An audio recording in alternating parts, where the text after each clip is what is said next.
Ecclesiastes 3:12. Alam kong walang pinakamabuti sa tao kundi magpakaligaya at gawin ang pinakamabuti habang siya'y nabubuhay. Be and stay happy. Panginoon, salamat sa kasiyahan, kaligayahan na maaari mong ibigay sa amin. Turuan mo kami kung paano bubuksan ang aming isip at puso upang tanggapin itong dakilang handog na laging nakalaan at gusto mong ibigay sa amin. Kayo po ang mangaral, mangusap, magpagaling sa mga sakit ng aming isip at damdamin, at kayo po siya, Panginoon, ang maitaas sa aming kalagitnaan. Be our preacher, our teacher, and healer, Father. We seek you in the name of Jesus, your Son, our Lord, our Savior and friend. Be and stay happy. Happy ba kayo? Sana totoo, ha? And do you stay happy? O ang dali-daling mawala yung kaligayahan sa isang ihip ng hangin, tanggal agad? Psalm 63:1, You are my God, I worship you. O Diyos, ikaw ang aking Diyos na lagi kong hinahanap. Very interesting yung pagtagalog ng worship. Nagkaroon ng added meaning yung hinahanap. At dapat hinahanap-hanap ng tao ang pagsamba dahil napakaraking ligaya ang natatamasa ng taong sumasamba. Habang itinataas mo ang Panginoon, kasama kang natataas dahil lagi kang isinasama ng Panginoon. Pero pagka hindi mo pinapansin ng Panginoon, ini-ignore mo siya at siya ibinababa mo, kasama ka rin bababa. Kaya ang taong nagtataas ang pangalan ng Panginoon ay lumiligaya rin kasi hindi kanya iiwan habang itinataas mo siya. Be happy, worship the God revealed by Jesus. Bakit sinabi natin the God revealed by Jesus? Because there are many misrepresentations of God revealed by many false prophets, by many unkind teachers, unenlightened preachers. So, if you want to be happy, worship the God revealed by Jesus. Kasi meron nga worshipful, pero ang sinasamba hindi yung uri at anyo ng Panginoon ng ating Diyos sa langit na ipinakikilala ng Panginoong Hesus. Kaya ang pagsamba tuloy nagiging oppressive, nagiging restrictive, at nagiging dahilan ng marami pang mga lungkot at takot. Bakit yung imahe ng Ama na ipinapakilala ni Jesus ang dapat nating sambahin at makilala? Because Jesus is the true and faithful image of God. Walang iba nahihigit kay Jesus bilang pinakamalinaw na imahen pagpapakilala ng Ama sa langit. Colossians 1:15, si Kristo ang larawan ng Diyos na di nakikita. Ang Diyos ay di nakikita. Sa Old Testament, pag nakita mo ang Diyos, mamamatay ka. Pero ipinakita ni Jesus, nakikita na tuloy ang Diyos sa pamamagitan ni Jesus. A distorted image of God was presented by the Pharisees. And it continues to be presented by many teachers and preachers, a distorted image of God. Kaya ipinagbabawal ng Diyos ang paggawa ng mga Diyos-Diyosan. Hindi lang ito mga rebultong kahoy o bato. Ito yung mga rebultong nasa loob ng isip ng tao. Yung kinakatahan ng isip natin na itsura, karakter ng Diyos na mali naman. So maraming imahen, hindi lang yung physical na pinanggigigilan ng mga Bible-based Christians. May mga imahen na nasa loob ng utak, doon nakaukit, na ang Diyos ay malupit, ang Diyos ay galit, ang Diyos ay ganito, ang Diyos ay nakakatakot, na mga imahen na itinuwid ng Diyos sa pagpapakilala niya sa kanyang sarili sa pamamagitan ni Jesus. Jeremiah 5:31, doon sa mga nagtuturo ng mga baluktot na aral tungkol sa Diyos, pawang kasinungalingan ng pahayag ng mga propeta, ang kanilang utos ang sinusunod ng mga pare. So nakikita niyo sa buwatan ng prophet at ng priests sa Israel. Sinasabi ni Jeremiah, kabalbalan ang itinuturo ng mga propeta, kaya kabalbalan din ang sinusunod at ipinasusunod naman ng mga pare sa mga tao. Kaya ipinadala si Jesus para ituwid ang mga kabalbalan na yan. Isaiah 29:13, sasabihin naman ni Yahweh, sa salita lamang malapit sa akin ang mga taong ito, at sa bibig lamang nila ako ay ginagalang. Subalit, inalayo nila sa akin ang kanilang puso, at ayon lamang sa utos ng tao ang kanilang paglilingkod. Si Yahweh ang nagsasabi. Yung mga religious activities ng mga tao na yan, di ko yan gusto.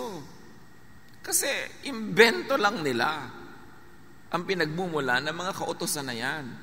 Nakaka-oppress, nakakapagpalungkot, nakakabawas ng ligaya ng buhay, therefore presenting or misrepresenting God. Mark 7:8, sabi ni Jesus, sa mga religious people of His time, binabaliwala ninyo ang utos ng Diyos at ang sinusunod ninyo yung mga tradisyon ng tao. Sa makatuwid, ang napakaraming katuruan sa lumang dipan, ginagawa ng mga Israelita, pinagpapakamatayan nilang sundin, sabi ni Jesus, tradisyon lang yan ng tao. At kasama doon ang lahat ng itinuwid niya. 10 walang gagawa pag Sabat, bawal ang kumain nito't ganun, ng mga babae, bawal sa ministry, etc., etc. Sabi niya ganyan, gawa lang yan ng tao. Kaya itinuwid niya. Worshipping God as presented, as represented by Jesus, gives salvation, acceptance, not rejection, peace, not trouble, rest, which all amount to happiness. Pag sumamba ka sa Diyos, Diyos na ipinakikilala ni Jesus, ang bunga sa buhay mo noon, happiness. Gaan, hindi bigat. Laya, hindi tanikala, hindi kulungan. But worshiping the distorted image of God, misrepresented by many religious teachings, gives judgment, stress, and fatigue. Kaya marami mga tao habang nagiging mas religyoso, mas napapagod, mas sumasama ang ugali, mas lumulungkot, mas nagigilty. Pagka ang inuna mo ay mga kautusan, mga tradisyon, mga conservatism, hindi ka liligaya. Galatians 3:10-11, ang lahat ng nagtitiwala sa pagsunod sa kautusan ay nasa ilalim ng isang sumpa. So, sunod ka ng sunod sa kautusan dahil doon ka naghahanap ng ligaya, doon ka naghahanap ng kaligtasan. Sabi ganoon, daig mo pa ang isinumpa, daig mo pa ang nakulam, daig mo pa ang nagkaroon ng parusang buhat-buhat mo. Sapagkat nasusulat, sumpain ang hindi sumusunod sa lahat ng nakasulat sa aklat ng kautusan. So pagka ikaw ay nagpailalim sa kautusan, dapat sundin mo lahat.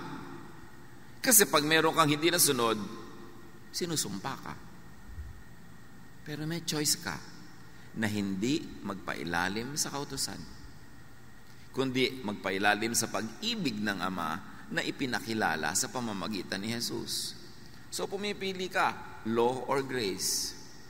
Grace or works? Righteousness that is achieved by your own deed or righteousness that is received free from God through Jesus? Pag pinili mo ang kautusan, para kay sinumpa. At pag nagpapailalim, nang iilalim ka ng mga tao sa kautusan, dinadala mo sila sa kautusan, isinusumpa mo sila. Kasi binibigyan mo sila ng mga bagay na di naman nila kayang sundin. Magigilty lang sila. Makokondemn lang sila. Ngayon, pag pinaghalo mo si Jesus at ang kautusan, kabaitan ng Diyos at lupit ng law, yung sumpa at yung blessing, lito ka. Kaya may mga araw na masaya ka, may araw na hindi, may araw na tahimik ka, may araw na magulo ka. Lito ka kasi pinaghalo mo yung dalawang di dapat paghaluin. Verse 11, malinaw na walang taong pinawawalang sala sa paningin ng Diyos sa pamamagitan ng kautusan. So pag sinikap mong sukatin ng iyong sarili, timbangin ang iyong sarili sa kautusan, lagi kang bagsak. Sayang ang religion. Walang dinalang kapayapaan, kaguluhan lang. Matthew 23:2 and 4, sabi mismo ni Jesus, ang mga tagapagturo ng kautusan at ang mga Pariseo, ang kinikilalang tagapagpaliwanag ng kautusan ni Moses. Nagpapataw sila ng mabibigat na pasanin sa mga tao, ngunit ni daliri ay ayaw nilang igalaw upang tumulong sa pagpasan ng mga iyon. Pag sumunod ka daw sa mga Pariseo at yung mga modern versions nila today, Kasi sinasabi nila, tagasunod sila, tagapagpaliwanag ng utos ni Moses, dinadaganan kanila ng ubod ng bigat na dalahin at hindi kanila tutulungan sa paghihirap mo. In fact, dadagdagan nila yun ng pag-uusig at pag-uhusga tuwing kulang ka. Lagi ka namang kulang. So, lagi kang pagod. So, be happy. Worship God as presented by Jesus. Anong Diyos ba yung ipinakilala ni Jesus? Ba't siya ipinadala? Para ituwid ang mali, itama ang liko, liwanagan ang madilim, ipakilala ang Ama sa tamang paraan. Napakahalagang makilala ang Ama sa pamamagitan ng anak, because He is the image of the invisible God. So stay happy, keep worshiping.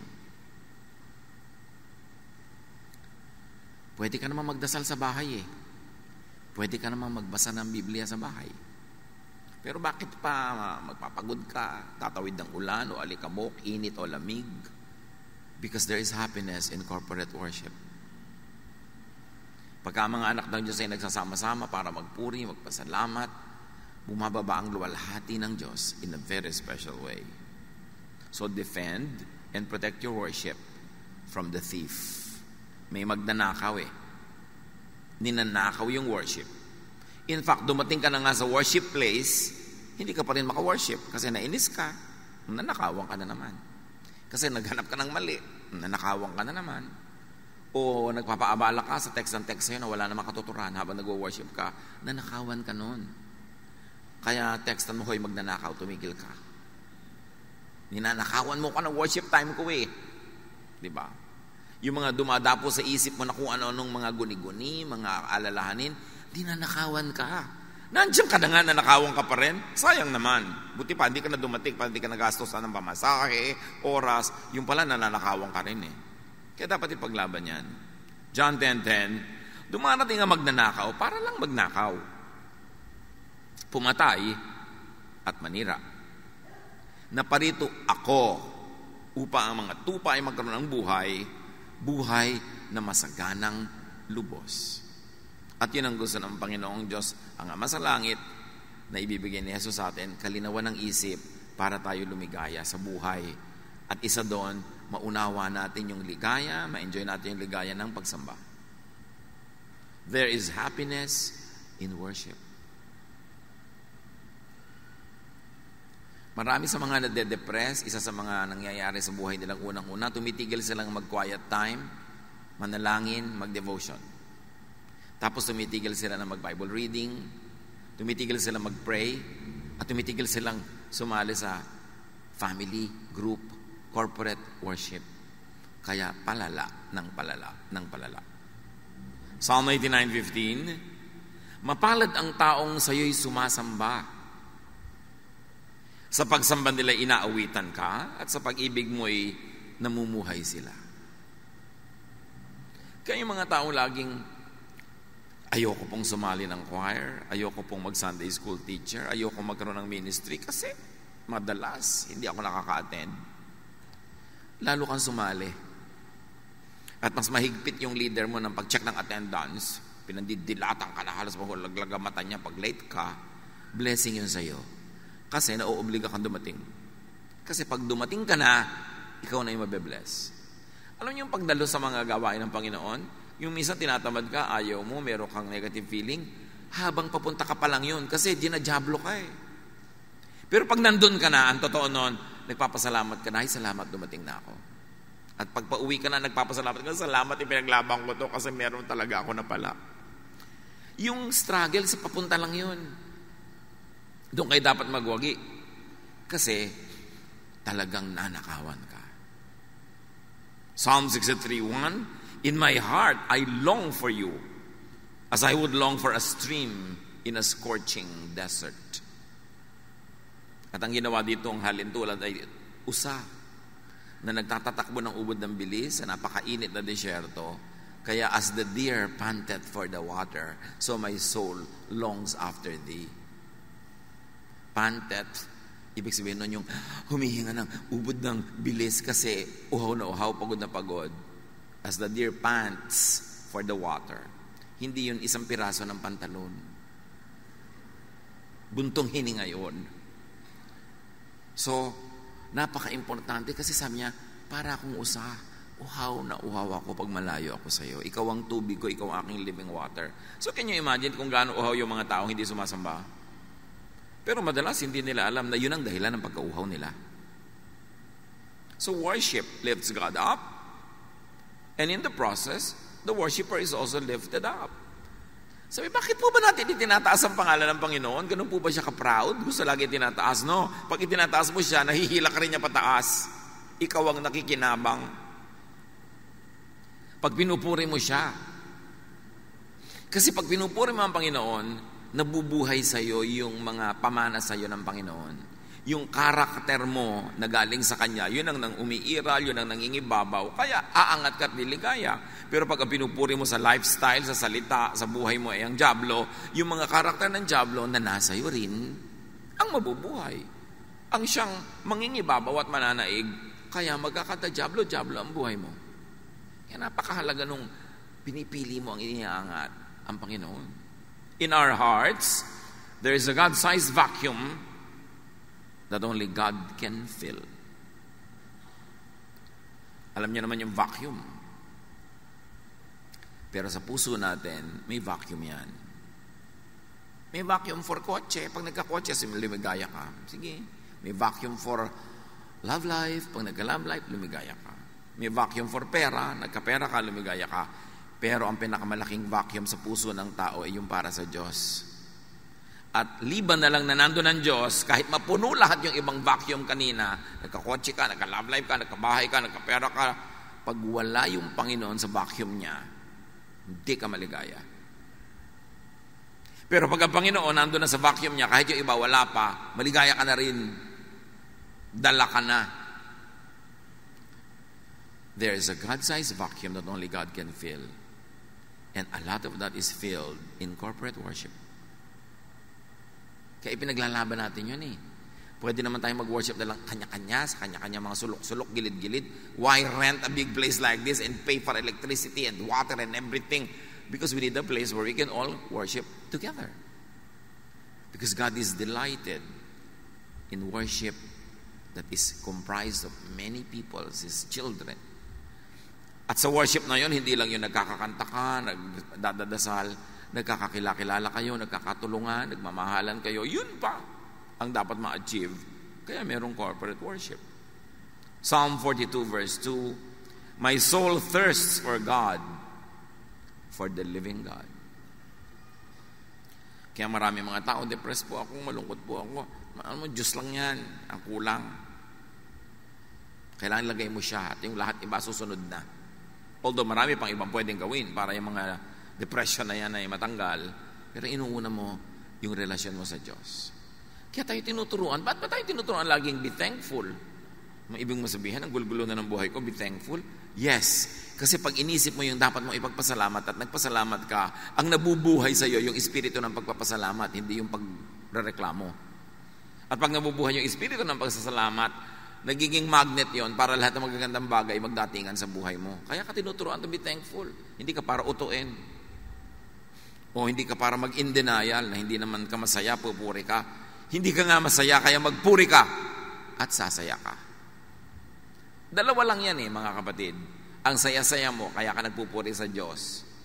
O ang lungkot-lungkot mo, kaya magpuri ka para ka sumaya. Pareho ang effect. So if you have enough reason to thank God, thank God.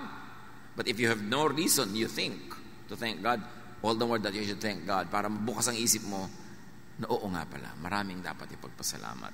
That's why you should count your blessings. Yung sumasamba, bakit ganun? Pagka hindi sumamba, parang kulang ang buhay. Kasi nakita na nila ang luwalhati ng Panginoon pag sumasamba sila.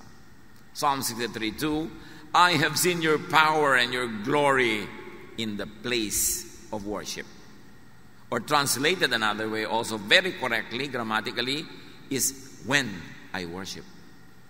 I see your power and your glory when I worship. And it is I, not we, kasi personal. Pag sumasamba ka sa Panginoon, ikaw ang nakakadama. Nakikita mo Hindi ng mata yung kaluwalhatian ng Diyos. Nakikita ng spiritual eyes mo yun. That's why you are filled up. You are uplifted. That's why worship, although it might be demeaning, but we don't want to demean it, but worship is therapy. Kailangan ng tao sumasamba. Kailangan nga, kaya pag may kumakanta, dapat tama siya sa tono. Kasi sambang-samba ka na, tapos biglang, half note. Diba? Wala sa tong, lumipat ng key. Diba? Lumundag ng 2 octave ang singer. Paano ka mabe-bless doon na aabala ka nung kakulangan niya ng preparasyon? Kaya dapat excellent hindi dahil para tayo ma-oppress, kundi para walang bara. Kasi pag hindi excellent ang gawa ng mga naggagawa, may bumabara. Kaya duty mo na gandahan yan para hindi ka maging issue. Yung singer ka, kakanta ka para sa Panginoon, tapos ang suot mo para kang payaso. Naabala yung mata namin. Di ba? Iniisip namin, saan kaya siya galing na karnabal? Kaya dapat yung simple, yung hindi tumatawag ng pansin sa sarili. Kasi ikaw lang napansin namin, hindi na Diyos. Kaya nga pinag-uniform yung mga choir para magkakamuka, hindi yung pagandahan ng damit, pakintaman. Kaya nakakaabala yung mga ganung bagay. Pati mga katabi, yung may kasama kang bata, ang likot-likot, hindi na naka-worship yung katabi mo. Nakaganon lang yan, pero gusto niya lumutakin yung mukha ng bata na yan. Ipokrita lang siya, kaya hindi niya sinasapak ang anak mo. Pero ang totoo, yung anino niya, sabi niya sa anak mo, pak, pak, pak, pak. Lahat ng tumatawa, totoo. Hindi talaga nakaka-bless yung may malikot. Tapos may katabi ka, text ng text, nasa worship ako. Hindi nakaka-bless yun. Diba? So dapat blessing ka sa kapwa mo nagwa-worship. Kasi pinaglaban niyang makarating dyan, tapos ikaw ang jablita sa buhay niya. Yung pagtingin niya sa'yo, nakapatong pala sa batok mo si Satanas. Para busitin siya. So, dapat blessing tayo sa isa't isa. Yung bang, talaga, may mga palakpak pa yan.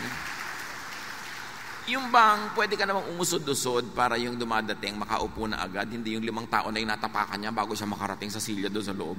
Yung be a blessing. Diba? Kailan isip, paano kaya ako magiging hindi abala sa kapwa ko sumasamba? Nagko-concentrate siya, dadaan ako, mamaya na lang. Pwede ko pa namang hindi gawin yung gusto kong gawin ngayon para hindi ako makaabala sa kapwa. Because when we are at worship, God is in His holy temple. And that temple is not a building. The temple is our heart. At dapat hindi yun nagugulo. Psalm 63:3, your love means more than life to me. And I praise you. Yun, Panginoon, ang mahalaga sa akin, yung pagmamahal nyo. At pag worship ako, nagpe-pray ako, nagpapasalamat ako, lalong lumilinaw sa akin na mahal nyo nga ako. At habang lumilinaw yun, nagiging positive ang pananaw ko sa buhay, lalo namang dumadating sa akin ng mga positive things. So value God's love as life, as more than life. And you celebrate God's love at worship. And remember, ang topic natin is how to be happy. And we focus on one very powerful way to be happy. Be worshipful. Stay happy. Psalm 63:4-5. As long as I live, I will pray to you. I will sing joyful praises and be filled with excitement like a guest at a banquet. Masaya. So dapat iniiwan sa labas ang lahat ng mga cares, mga worries. Pupunta ka ba lang sa worship, itapon mo na yung mga nagpapaalala sa'yo, gumugulo sa'yo, para nakalagay ka sa tamang lugar. Put yourself in a path of blessing. At hindi lang sasama-sama tayo, may individual and personal worship pa. Psalm 63:6, I think about you before I go to sleep, and my thoughts turn to you during the night. Sabi mo, siguro, wala pang Netflix nun, kaya niya nagagawa yan. Kaya may Netflix, kaya wala. Kaya may YouTube, kaya wala. Dapat i-reserve niyo sa Panginoon ang last 30 minutes of your waking hours. Kung matutulog ka ng 9:30, dapat 9 o'clock, wala nang ibang bagay. Sa Panginoon ka na nakikipag-usap, nakikipagniig. Huwag mong punuin ang lahat ng oras mo ng lahat ng pagod, panood, isip, text, computer, kasi walang natitira sa Diyos. Sabi niya, I think about you before I go to sleep. Can you imagine that? Kung ganong lalim at sarap ng tulog ang mangyayaring bunga niyan. My thoughts turn to you during the night. So think of God before going to sleep, and think of God in your sleep. Kasi ang natutulog lang naman katawan, yung isip gising pa, nananaginip pa nga yun, di ba? Kung ano pa pinag-iisip ng isip. At kung kayo merong problemang hindi nyo alam ang solusyon, may tanong na hindi nyo alam ang sagot, may pasya kayo na hindi nyo mapagpasyahan, bago kayo matulog, sabi nyo, Lord, ibigay nyo po sa akin habang tulog ako para pagising ko nandun na. It works. But you have to think of God before you go to sleep. You have to dedicate your sleep to God. Psalm 63, 7-8. You have helped me, and I sing happy songs in the shadow of your wings. I stay close to you, and your powerful arm supports me. Deep happiness, joy is in dwelling in the house of the Lord. And that house is not always a physical house. Most importantly, it is your mind. Make your mind, make your thought the habitation of the divine. Gawin natin ang ating isip na tahanan ng Diyos, hindi tahanan ng kung sino-sino. Joy is in being in a state of spiritual oneness with God and God's family.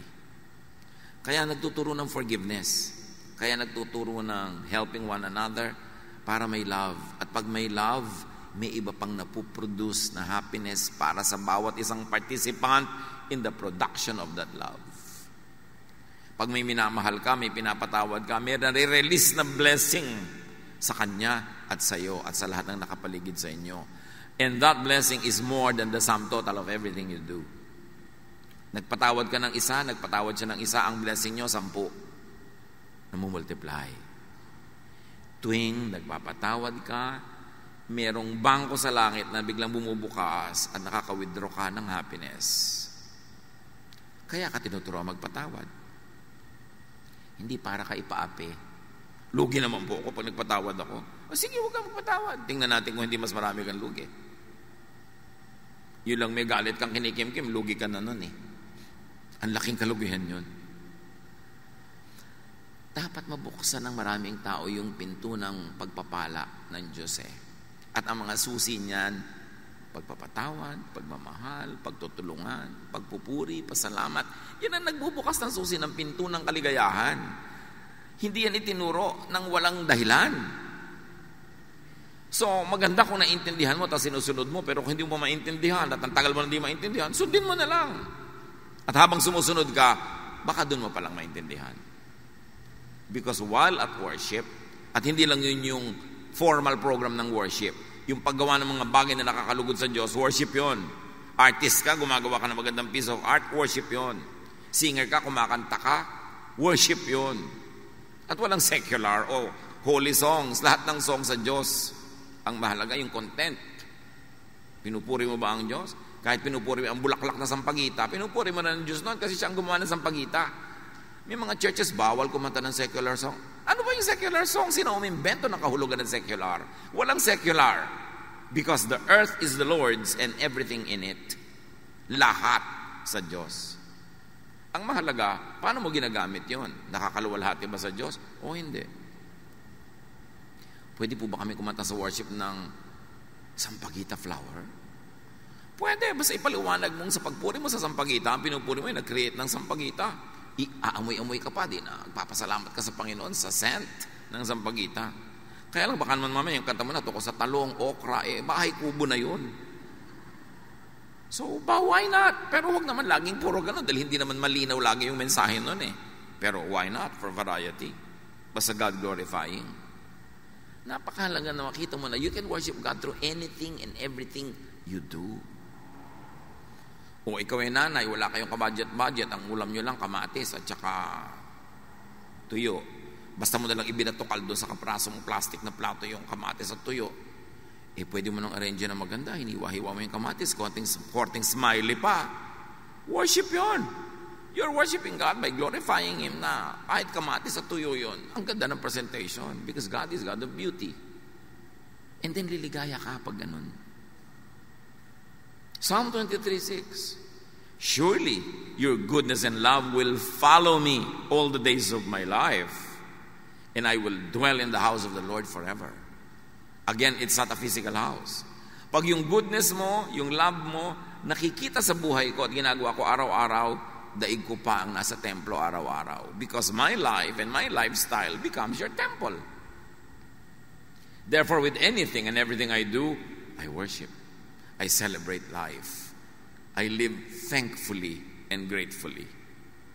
Psalm 84, 1-4, how lovely is your dwelling place, Lord Almighty. My soul yearns, even faints for the courts of the Lord. My heart and my flesh cry out for the living God. And up to a point, pwede natin yung i-apply sa places. Gusto ko pong mapunta sa bulwagan ng Panginoon. Nakaka-worship ako, may fellowship pa, masaya, nakakagaan. At yung bulwagan na pwede rin nasa puso mo lamang. Even the sparrow has found a home, and the swallow a nest for herself, where she may have her young, a place near your altar. Lord Almighty, my King, and my God. So kahit daw mga ibon-ibon, natutuwa na pumunta sa mga templo, di ba? Yung mga places of worship, lalo matataas, tinitira ng mga ibon. So it's a kind of metaphor na kahit mga ibang mga nilalang ng Diyos, gustong lagi nilang nasa malapit sa templo. Again, the temple should go beyond the physical meaning, but go to the spiritual meaning. That I like to be near you, to behold your beauty, to sing of you, about you, and to you. Blessed are those who dwell in your house. They are ever praising you. So happiness actually is really emotion. And emotion is nothing but brain and blood chemistry. So pwede natin na ayusin ang ating blood and brain chemistry para mag-create ng emotion that is happy. Yan ang ginagawa ng mga maraming therapists. Yung pinapaamoy ka na mabango, pinapakita ka na magandang view, pinapaninig ka ng mga tunog-tunog ng ulan. Because when your brain is induced to be happy, the brain commands the blood to change its chemistry, and you become happy. Because happiness, like all emotions, is chemistry. Kaya may mga negative chemistry na nakaka-deceive. Yung mga yung higop ng higop at amoy ng rugby, hindi nagugutom. Kasi niloloko sila ng utak nila, nabusog sila. Kaya yung mga nagtitake ng mga ibang drugs, kahit 3 araw na gising, kasi niloloko sila ng drug na hindi sila inaantok. May negative effect, pero may positive effect ang ganyang mga bagay. So be and stay happy. Think thoughts that make you happy. When you think happy, your brain is happy, your brain commands your blood and your whole body to be happy. But when you think sadness, when you think horror, when you think fear, your brain commands every part of your body to produce fear, anxiety, worry. So it's all a thought. Masaya kayo, kumakain, ang ligaligaya. Bigla niyong nakaalala yung asawa niyong malayo na biglang bakasyon, nangangalo niya. Diba, bigla mag-iinit ang mga paligid ng tenga mo, maiiba ang tibok ng iyong puso, magagalit ka na, wawalan ka ng gana, mahirap lumulon, dahil lang yan sa naisip mo. Actually, wala ka pa nakita. Kasi ang iniisip mo, nagiging ganun ka.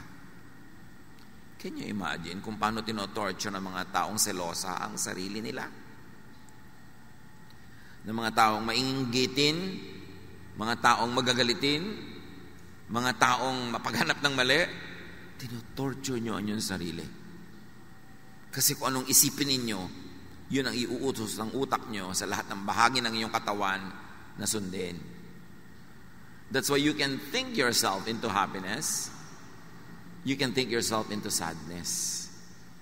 That's why it's very, very important to be in command of your mind, of your brain. If you think happy thoughts, you'll be happy. Kaya sabi sa Philippians 4:8, what is praiseworthy, think of it. Yeah. Whatever is pure, whatever is godly, whatever is beautiful, whatever is praiseworthy, think about such things. May nagpadala sa'yo ng pagkain, hindi masarap, iisipin pa, iniinis niya ako. Pinapadala niya ako ng matabang na sinigang. So ano mangyayari sa'yo? Di negative ka, lulungkot ka, magagalit ka. Pero inisip mo, wow, kahit walang lasa, at least naalala ako. Gawin ko ng fertilizer. Oh, di ang saya mo, nasa pag-iisip mo lang yan eh. You are what you think. You are how you think. So, can you imagine when you are angry or jealous or discontented, nilalason mo ang iyong katawan. Kasi lahat ng negative thoughts, nagre-release ng toxins in your blood. So, nilalason mo ang iyong sarili. Kaya tayo inuutosang, magpatawad ka na. Kalimutan mo na yan. Hindi ko pumalimutan. O sige, talaga namang may brain ka kasi, so hindi mo malimutan kasi may memory ka. Pero magpatawad ka na rin. I cannot forget po. Sige, forget na forgetting. Just forgive. Think of God. Yan ang pampasaya. Pero kung iniisip mo, Diyos ko, malapit na yata second coming. Judgment day na, end of the world. Di negative na naman ang naisip mo. Huwag mo pag-iisipin yan. Problema yan ng Diyos. Sabi nga ni Jesus, ako nga hindi ko alam kung kailan. Buti ka pa, alam mo. Diba? Nadaig mo pa ako, alam mo yung date. Tapos pag hindi nangyari, may mga kung ano-ano kang palusot. Ay, may blah blah blah blah. Ang isa lang ang ibig sabihin, mali ang prediction mo. And if what a prophet says does not come to pass, he is a false prophet. Ang dami na. Naglagay ng mga petsa, oras, so hindi natuloy. Kasi marami pa kayong kasalanan, binibigyan pa kayo ng God ng second chance. Palusot. Mga palusot yung mga nagbibigay ng mga date, tapos hindi naman natutuloy. Yung iniisip yan. The idea of and about God should be happy, not sad. Restful, not burdensome. Assuring and peaceful, not fearsome. It should be loving and forgiving, not hateful, not vindictive, and definitely not judgmental. Huwag kayong kakampi sa isang political party, sa isang bansa, sa isang lahi, sa isang relihiyon, kahit malupit sila sa iba, in the name of God, bola yon.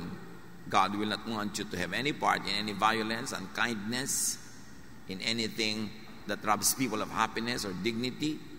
Tapos done in the name of God. Dapat matalino na tayo by now. Minamanipulate tayo ng mga ganyan. So, you want to be happy, think of the God presented and represented by Jesus. And then, do activities that make you happy. May mga iniisip, may mga ginagawa, physical. Kasi happy feelings create happy activities. Di ba pag happy ka, yung feeling mo, gumagawa ka ng happy activity. Halimbawa, ang saya mo, magluluto ka ng special para sa pamilya mo. Pero kung wala kang happy feelings, walang happy activities, baligtarin mo. Wala kang happy feelings, gumawa ka ng happy activities na magke-create ng happy feelings. It works both sides of the equation. Happy feelings can create happy events, but happy activities can create the happy feeling.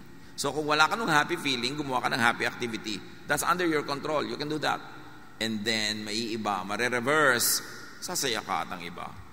You cannot always control what you could do, your physical situation, but you can direct your thought. Si Paul and Silas, sa paggawa ng mabuti, sa pamamalita ng tungkol kay Jesus, nakulong. Di lang nakakulong, dinala pa sa malalim na dungeon. Di lang yon, itinali pa ng mga kadena at bakal ang kanilang mga paa at kamay sa pader. Hindi ka makakamot, biruin mo yun, hirap nun. Pag may kumate, tinuka ka ng lamok, whatever, nauuhaw ka, gusto mo punta sa toilet, di mo magawa. Dapat magreklamo ka na sa Diyos, Lord, I serve you. Bakit ako nandito? But Paul and Silas sang hymns. Because you can choose. Whatever it is that you are going through, you can choose to complain or to be thankful, to be negative or to be positive.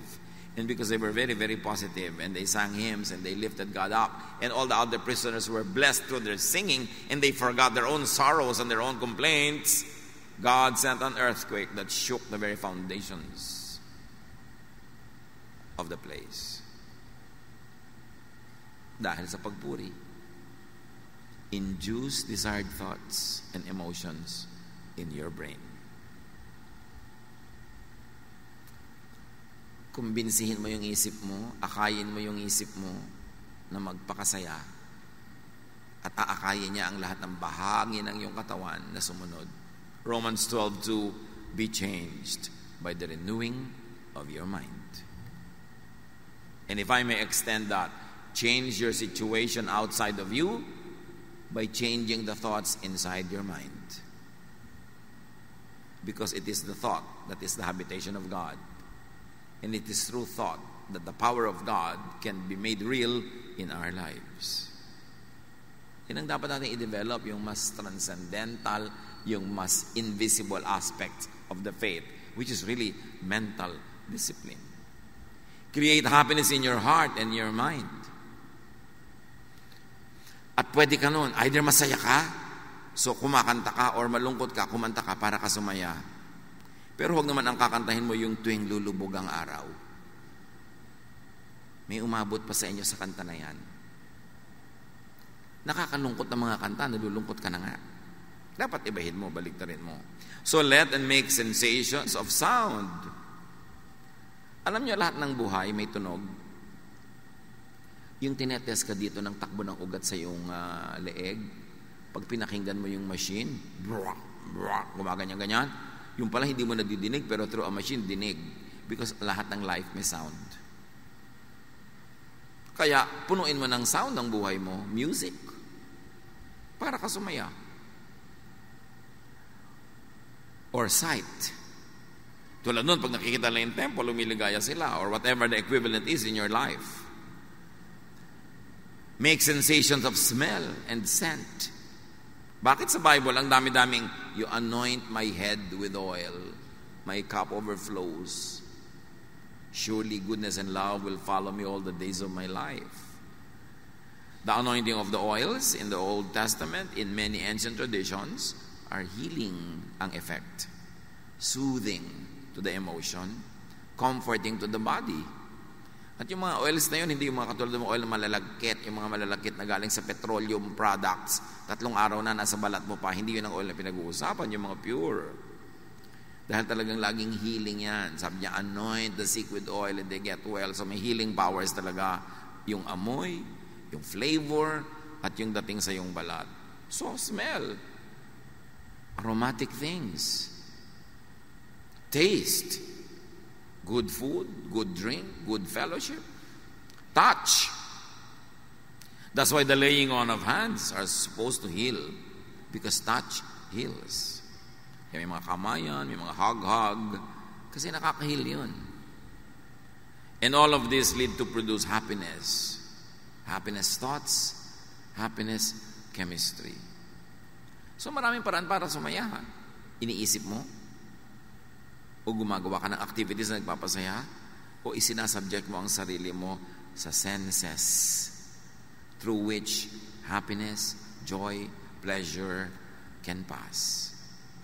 Si Elisha sa 1 Kings 19, this wonderful, powerful prophet of God wanted to die. Pero nabaligtad yun, matapos makakain, makatulog, at makipag-fellowship with an angel. Do the same. Ang dami-dami ko natatanggap ng mga tanong sa Facebook at kung saan-saan, nade-depress po ako, nalulungkot po ako, blah, blah, blah. Ano pong pwede kong gawin? Well, change your body chemistry. Uminom ka ng masarap, kumain ka ng masarap, matulog ka, kung pagod ka, kung sobrang tulog na, gumising ka. Get out of your bed and be active. Fellowship with people, do something enjoyable. Pag hindi naman nilayasan kanyang lungkot na yan eh. Di ba? Resist the devil and he will flee from you. You don't have to fight the devil. You just have to resist. So may spirit of sadness, resist it. How do you resist it? Not by entertaining it. Nalulungkot ka na nga, magkukulong ka pa sa kwarto, di na solo ka ng diablo. Nalulungkot ka na nga, ayaw mo pang kumain, nade-depress ka na, ayaw mo pang gumalaw, lalo kang malulungkot. Dapat baguhin mo ang situation mo. Now in life, you can be the recipient of happiness, meaning you're naturally happy because there are things that make you happy. Or if you are not a naturally happy person, then be the producer of happiness. Umimbento ka ng kaligayahan. At through lahat ng pinag-usapan natin mula kanina pa, na kung gusto nyo, uulitin ko lahat. Pero hindi naman, natatandaan nyo naman eh. Diba? Make yourself happy. Think of God. Change your thoughts. Use physical things to make you happy. Senses, smell, sight. Create and produce happiness with directed thought. If you don't direct your thoughts, the devil will. That's why you have to control your thoughts. Direct your thoughts. Create and produce happiness with activity. Kaya malaking therapy yung may ministry, lalo kung committed ka talaga, kahit na tinatamad ka, medyo mabigat ang pakiramdam mo, dadating ka pa rin, ang ending sumaya ka. Na iba ang takbo ng iyong buhay. Create happiness with sensations, with aroma, with taste. Anoint with oils. Very important yun. Makikita mo yung ministry ng mga ganong bagay. 1 Corinthians 9:27. Subalit pinahihirapan ko ang aking katawan at sinusupil ko upang sa kayo hindi ko ako maalis sa paligsahan pagkatapos kong mangaral sa iba. Now, bago kayo maghampas-hampas sa sarili at magpahirap, ang tinutukoy lang naman ni Pablo dito, nag-i-exercise ako ng self-control para yung goal ko mangyari. Yung katawan ko tinatamad na bumangon, ibabangon ko yan kasi ang tagal ko na nakahiga eh. Yung katawan ko gustong maging mapagsarili lamang pero lungkot naman ang bunga. Well, pipilitin ko ang katawan ko na makisalamuha, makipagkapwa dahil baka yun ang nawawalang element sa aking buhay. Philippians 4:13, ang lahat ng ito ay magagawa ko dahil sa lakas na kaloob sa akin ni Kristo. Sabi natin kanina pat paulit-ulit, worship the God presented and represented by Jesus. What is the image of God and the image of heaven that Jesus presents? The image of heaven, the paradigm or symbolism of life that Jesus presents is a happy one. Kaya kung minsan I'm very uncomfortable with yung image ni Jesus na lagi nasa krus, para namang ilang oras lang naman siyang nasa krus, tapos forever ayaw mo nang alisin doon, nakapako na. If ever there are images in religious statuary that's very uplifting, it is the risen Christ. Ang lungkot-lungkot naman ng imahe ng crucifix eh. Tapos nasa ospital ka, nag-aagaw buhay ka na, yung pa ang nakita mo pagdilat mo, nasa heaven na ba ako? Di ba? Yung, bakit kailangan yun? Kailangan malungkot. Sasandali lang naman yung nangyari. We appreciate the meaning of the cross, but do not trap Jesus in the cross. He was there only for a few hours. Ang image na ipinapakita sa atin ni Jesus tungkol sa kalangitan, sa paghahari ng Diyos, ay makikita sa kanyang hilig magpakain. Pinakamadalas at pinakamadramatic ang mga pagpapakain ng Panginoon sa mga tao. Like, Jesus fed the 5,000 miraculously with 5 loaves and 2 fish. And then the lasting image of Jesus that we keep repeating is the Lord's Supper, eating, drinking. And the Lord was accused of eating with sinners. He was called a glutton and a drunkard. The first miracle was to produce wine at a wedding in Cana. And the parable, the symbol of heaven, symbolized by the wedding banquet, is that anyone and everyone is invited. This is all about food. This is all about sharing a fellowship. This is all about the table. This is enjoyment. This is happiness. This is the message of God through Jesus. Enjoyment, happiness. By being together, by sharing, by eating together. We do not see episodes of Jesus eating alone. He was always feeding people. After the resurrection, his disciples went fishing. Pagbalik nila sa shore, nagba-barbecue na si Jesus. May mga sinugba na ng mga fish. Nagpapakain siya. Tapos sabi pa niya, the risen Christ enters a room through the wall and says, may makakain ba dito? You know why eating lagi? Because when people eat, they sit together. And when they sit together, they chat, they laugh, they share life, they share problems. Somebody has a problem, somebody offers a solution. It's a fellowship. This is the heaven that Jesus presents. That's why the examples of heaven is always a banquet. You lead me to your banqueting table. Your banner over me is love. Laging ganun. Lagi siya nagpapakain. And in the Gospels, in case you haven't noticed yet, Jesus prefers eating more than fasting. In fact, napatunayan na ng science sa yung mga sobrang nagda-diet, nade-depress, kasi nade-deprive. Yung kakain, binibilang yung calorie, may computer siya, binibilang-bilang niya bawat okra, bawat ito. Paano ka liligaya kumain nun? Yung papakainin mo sa, ay naku, diet ako. Ihampas ko kaya sa itong plato, no? inihanda ko to para sa'yo, tapos para ka nakakita ng lason, allergic ka sa pagkain, kaya ka depressed, kaya ka malungkot, kaya ka nangangayayat. Hindi yan ang gusto sa'yo ng Panginoon. Kaya yung symbol niya lagi is feasting, the Lord's Supper, sineselebrate pa natin. Hindi Lord's Supper as in F, P. So nakita natin na kaisa-isang beses na ipinakita si Jesus na nag-fast dahil lang kasi walang pagkain sa desert. Di ba? Pag-ahod niya doon sa baptism, dinala na siya ng Espiritu, wala naman siyang baon. Hindi naman niya sinabing, mag-fast ako ng 40 days. Nagkataon na inabot ng 40 days, wala naman siyang baon. Pero hindi naman niya sinadya. Tapos yung iba ginagaya si Jesus, nagpa-fast ng 40 days, pag na-hospital, Lord, why po? Sumusunod naman ako sa inyo. Sino may sabi sa inyo, gayahin mo ako? Wala lang akong baon nun. Bakit gino-glorify ang ganyang mga bagay? So he eats with people most of the time. Why? To show that God is in fellowship with the people in an open table. Open, ha? Everybody is welcome. Babae, lalaki, makasalanan, hindi makasalanan, tax collector, sinner, Hebrew, Greek, whatever, welcome, open table. Ibig sabihin, kalimutan nyo na yung mga division na yan para tayo sumaya. Mga exclusive nyo na yan na pampalungkot. Fasting is individual and could be unhappy, while group dining is communal and usually happy. So yan ang model ni Jesus. Gaano natin siya kakilala? Kaya nga ang mahalaga yung the God presented by Jesus, not by the Pharisees. So be happy and stay happy. It's the primary duty of life. Let happiness come to you, or you create it if it takes long to come. And then make others happy. Kung may mission ka sa buhay na mahirap i-define, padaliin mo, make others happy. At pati ikaw, sasaya pag nagpapasaya ka. Allow others to be happy.